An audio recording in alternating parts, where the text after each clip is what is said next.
Our viewers told us which board games they've been playing and why. A dash of the newest hotness. Some old favourites, Paula. And several surprises. For sure. All that in this month's People's Choice selections. We are not in the normal places that we are, and we are also in the same place together at the same time. Look, it's like this. I think you hit me last time we were sat next together. Probably. We are in Fussen in Bavaria. Oompa, oompa, oompa, oompa. Why are we here, Paula? We are off to Essen Spiel, but before we can do that, we have to tell you about what all the people selected. Let's kick off this episode's list with Pass Tally, the game of perplexing place pathways in which players take turns plopping tiles on the game board to create a line connecting markers they control. I feel like Chaz thought maybe I was going to read that bit because it has all the alliteration, and normally Chaz makes me do the alliteration, so I feel your pain. There's more alliteration to come, I fear, in this video. The temptation may be to make the simplest path possible, but therein lies the strategy of foolishness, because the more tiles a line passes through and the higher those tiles are stacked, the more points are scored, resulting in insistence on the path of the most resistance. I have played this game. I have not. It's an abstract strategy game. I have played it. I was so bad at it. There's a lot of spatial awareness that you need and a lot of like mathing it all out. And for some people, they're really good at that. My brain breaks when I think about that. But it is really colorful and nice. Viewer Orangeful said, finally got this off my shelf of shame/opportunity. Pick one. After 3 years, it has... Yeah, are you shamed? Or is it an opportunity? Or is it an opportunity for shame? It has path making like Suro, but then the 3D element of stacking tiles because you get tally more points for each tile your line passes through. Oh, pass tally. But tally, that doesn't make any sense. Tally pass. They should have called it tally pass. Like tally ho. We're doing our best. Now you know. Yeah. So yeah, if you like abstract strategy games, this is one maybe to check out. And for something else you might want to check out, you can check out the sponsor, the first that helped make this episode possible. That was such a good segue. It was. And now, in local news, a small town has pitted several heroes against a horde of the undead in Last Night on Earth, the Zombie Game, a survival horror board game. Each hero in this game has their own special abilities, which they will need as they travel the modular board through several scenarios, each with different objectives: survival, rescues, and escapes. And then, prepare yourself for even more scenarios and adventures in 2 of the game's expansions, Growing Hunger and Survival of the Fittest. Growing Hunger grows not only the hunger, but also the variety of heroes, maps, missions, and zombie types. Oh yes, there are multiple different types of zombies. It packs in more of what you already love about the game. But Survival of the Fittest not only adds even more variety to the heroes and the zombies, but also provides more depth with modular rules and new mechanisms, like barricades, grave weapons, survival decks, sewers, and more. Follow the link in this video's description to find Last Night on Earth, these 2 expansions, and more online, in stores, and directly from Flying Frog's website. Washing up next on our list is Turn the Tide, a game of coastal course correction in which players are dealt a hand of 12 cards and they lay out markers to show the other players the strength of their hand. Yes, they look like life preservers. Oh, I didn't connect in my brain. That's what those were. That's cool. But there's a twist. The next round, players pass their entire hand clockwise. So each round, everyone uses their neighbor's cards. Can you make better use of the same hand your neighbor just had? Or will you be all washed up as the tide turns? So the turns have tied, the tables have turned. The turd tide tables. We're doing our best.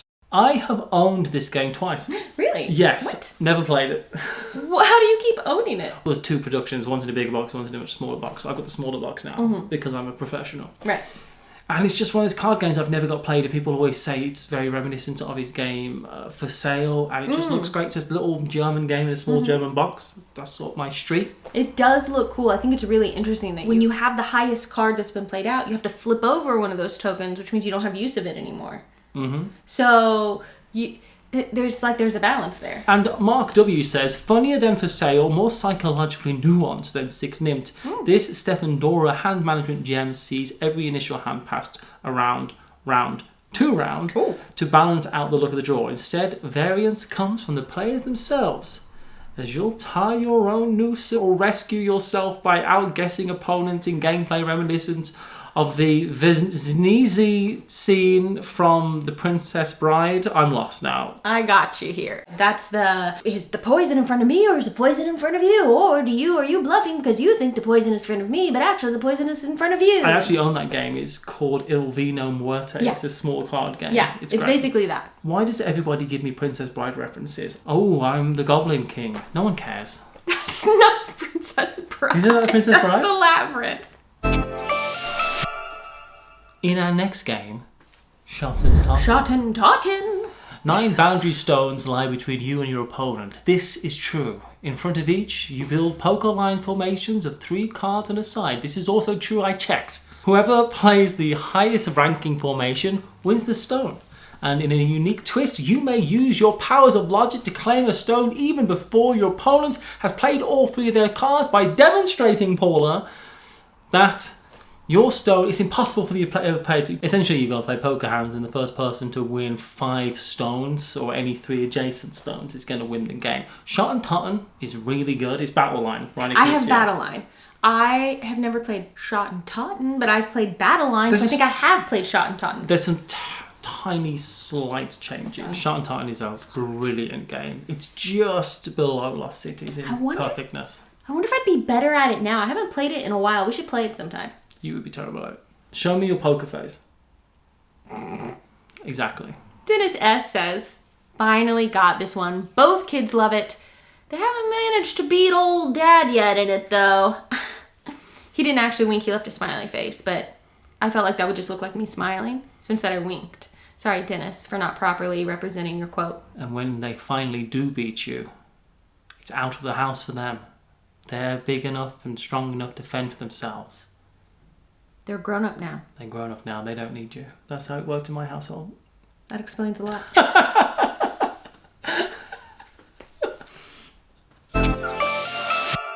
If it's one thing that I've learned in my 137 years on this planet, is that there is always time for a crisis. Especially in the game. Good. That's pretty good. Time for crisis. Yeah, that's pretty the good. Roman Empire in turmoil, 235 to 284 AD. And not just because reciting its full name is a little crisis itself. Starting from control of one province and a few low-value cards, in time of crisis, the Roman Empire in turmoil, 235 to 284 AD, players must establish their base of power during this fragile period of Roman history. Which period was it? That time in history being 235 to 284 AD. Gotcha. Yeah. Build your armies, take control of valuable provinces, and defend yourself against incursions, events, and the machinations of your political opponents in the game. That is titled, what is it, Matthew? Time of Crisis, the Roman Empire in turmoil, 235 to 284 AD. That's right. It's a really good game. You can play with a bunch of people, and it's like a light war game, but of civilization building war game. Everyone's factions are going up against each other. And it's viewer Mark W again here with what war game has convinced a bunch of my non-war gamer friends that maybe there's something to the genre after all. This one! More a pastiche of the time period, preferring instead to invoke the chaos of the late Roman Empire via its tactically furious King of the Hill gameplay, less intimidating to learn than many I've sunk into, and the opportunities for table talk and surprising twists. I was surprised just then, and you did twist, so there you go, a surprising twist. Are considerable. Honestly, Mark made that sound really fun. You've convinced me, Mark. Let's go. I think you'd like it. Yeah. The sequel to 2017's Subterra joins our list as Subterra 2 Inferno's Edge. That startled me. Inferno's Edge. I don't like it. I don't like it. Come to the edge. Don't, please don't. You're giving me the creeps. It's a cooperative adventure board game which up to 5 explorers traverse tiles through a volcano temple to steal a legendary artifact. But tread carefully, explorers. Because this is a dangerous place. Really, no kidding. A temple built into the base of an active volcano. Who would have thought that would be an environment fraught with danger? And how does anyone even get a building permit to construct a temple in this location in the first place? Who is this city zoning manager? Discovering the path to the inner sanctum unlocks the secrets within, then escape the way you came before the temple zoning permits become due for renewal. Yeah. Get in, get out, pay less taxes. So at AirCon 2020, I actually played this game at the booth, like did a demo with Nick and Mike Murphy and Mandy Hutchinson. You were somewhere doing something. We did not win our demo. I heard Mike spent most of his time dead. He kept getting just knocked down, and then he'd get up, and then he'd just get hit again. He was doing a Chumbawamba, I believe is what they call that. He was doing an anti-Chumbawamba, because in a Chumbawamba, you get knocked down, you get back up again. Because you ain't never going to keep him down. But he got kept down, I tell you what. Ryan M says, it's the game that most makes me feel like Indiana Jones, this side of a rolling boulder. No game is the same due to the tile exploration, and well, it must be good if we've never won and we keep coming back to it. If you keep losing, you keep coming back to it, it's either really good or something's wrong with you. Or both.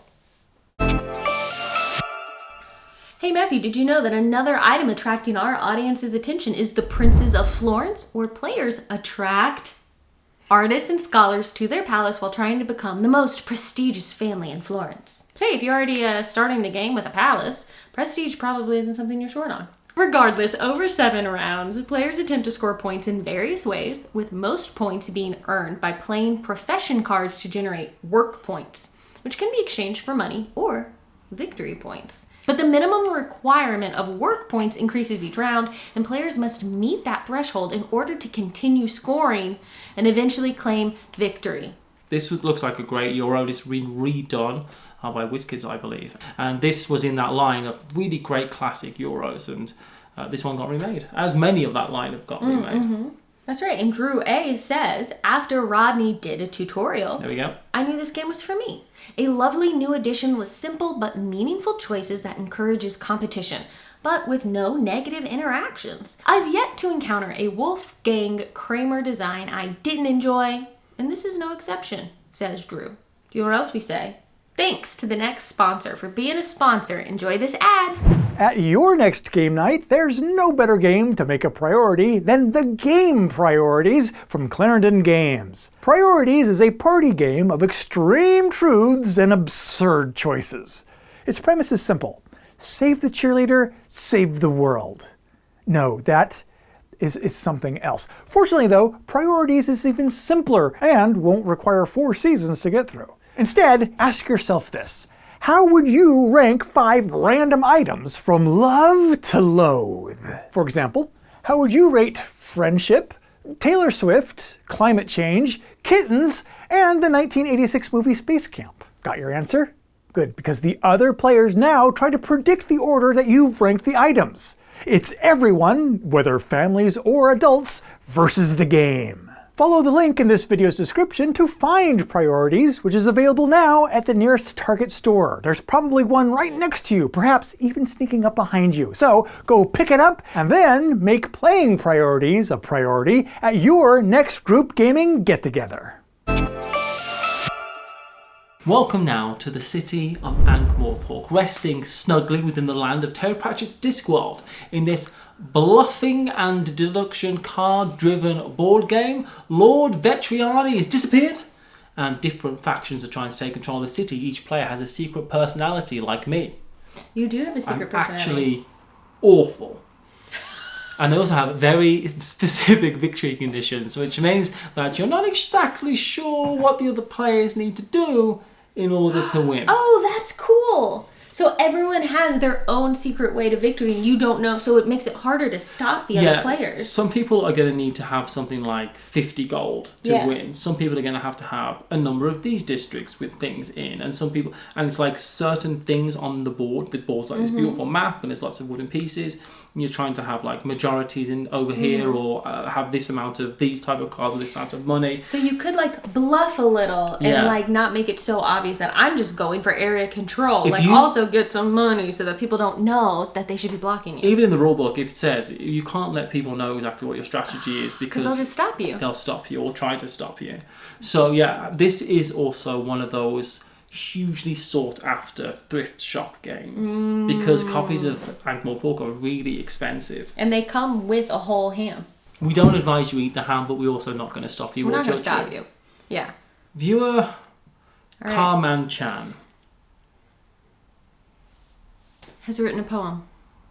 And I'm going to perform that for you while Matthew reads it. I'm actually angry. I'm ready. In Discworld's Ankh-Morpork, myriad mysteries manifest, hidden roles, hidden agendas, a medley of intrigue at its best. Meticulously masked players, personas weave and wend. Aboard this board, behold the boundaries baffling blend. I'm ready. Pieces perish, players pounce, a perilous pursuit in play. Tokens trampled, tattered, torn in this thrilling foray. I'm ready.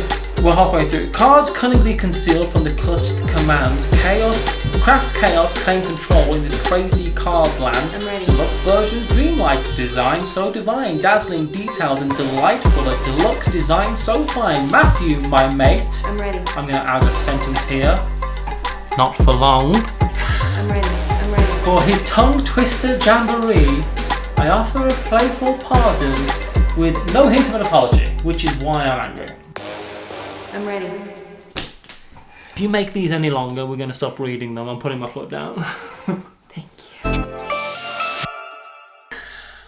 Why am I so out of breath? When was the last board game video you watched with interpreted dancing? There's probably a reason for that.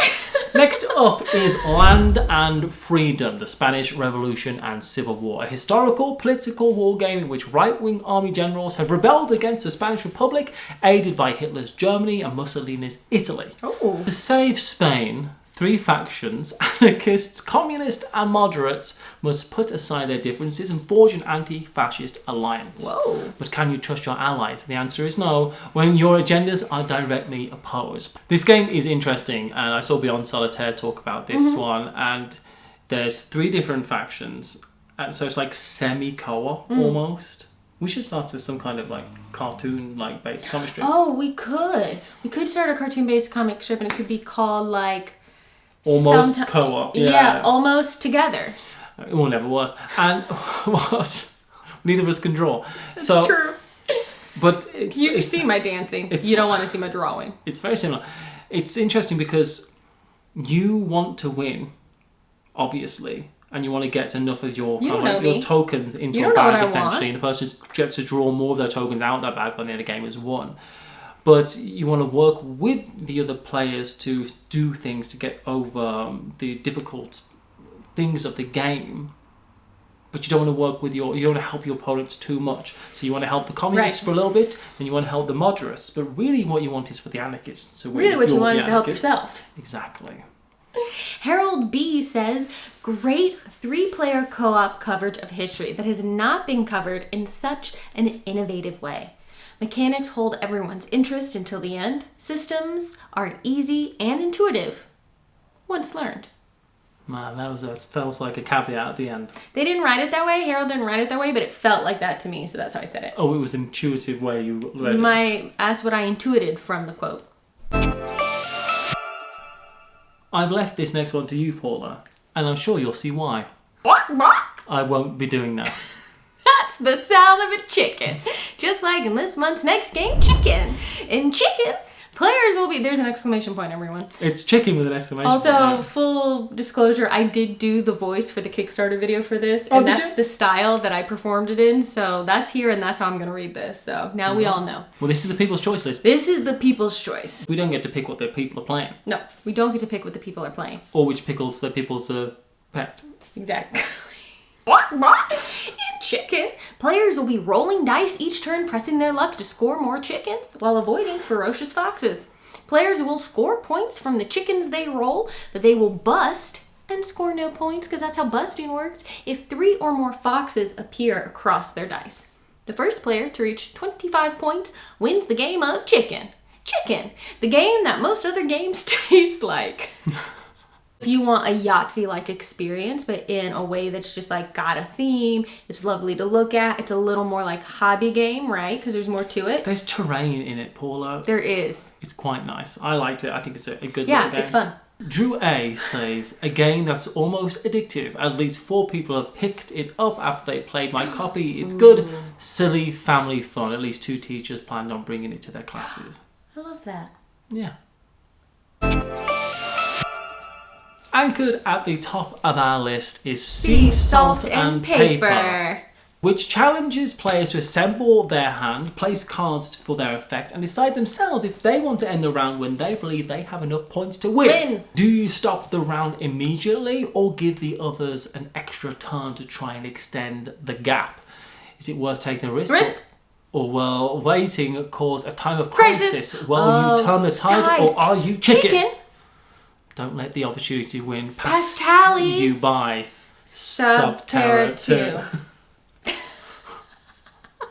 We love Sea Salt and Yes, Paper. we do. In fact, on our way to Essen, the one game that we're like, we are going immediately to a booth and queuing up in line is the Bombix booth to get the expansion for Sea Salt and Paper. I want to be queuing up in line, Paula. I'm a board game celebrity. I think we'll be queuing up in line. Yeah, so there's an old expansion called Extra Salt, which has got about, I think it's got 8 cards in. Yeah, I've got to get it. It actually fits in a tiny box. It's such a great game. It's a great game, and it works well at 2, because we played it 2 all the time. Yeah. It works really well at 4, and the scoring, I will say, is a little hard to like wrap your brain around at first, but once you do, you get it, and there is a player aid that helps with that as well. We've played it on trains. We've played it on planes. No, but we could have. We could. We absolutely They don't need could. to know that we haven't. Well, I want them to know that we're being honest and organic, and we're not just saying stuff to make it sound like we know things we don't. We played it once on a boat. I don't No, we didn't. Well, I was like, have we been on a boat That's together? yet another lie. We've never been on a boat together. See, you're the one who's untrustworthy. It's good. It's a really fun game. And Orangerful says... Orangerful? Why Orangerful? Learned to play on BGA last month. Played 33 times. Just picked up a physical copy at my FLGS. Only tricky part playing IRL is doing the math in your head, which is so true because on Board Game Arena it lets you know as soon as you have enough to call for scoring. But in real life, I'm just going like this a lot. Hold on. Okay, you can go. Okay, I've not won. And Dennis S says, played this both my kids and with strangers via Board Game Arena. Beautifully, oddly strategic for such a simple little game. Know when to stop and how to stop is key, I think. I think that's true. And also, honestly, just really good life advice. True. Knowing when to stop and how to stop is key. That's a sampling of what our viewers have been playing this month. Now you can do my outro. I was going to stop there and let you pick up the rest of it. I was just doing the segue. To join the discussion for the next episode, follow the link in the video description to our Patreon to find out how to pick the games featured in the People's Choice and to see the games on our own personal radars. Right. Continue on to this month's On the Radar episode. It's going to be slightly different. It's going to be a little different because, Germany. Thanks for watching, and we'll see you over there. Bye. Bye. What?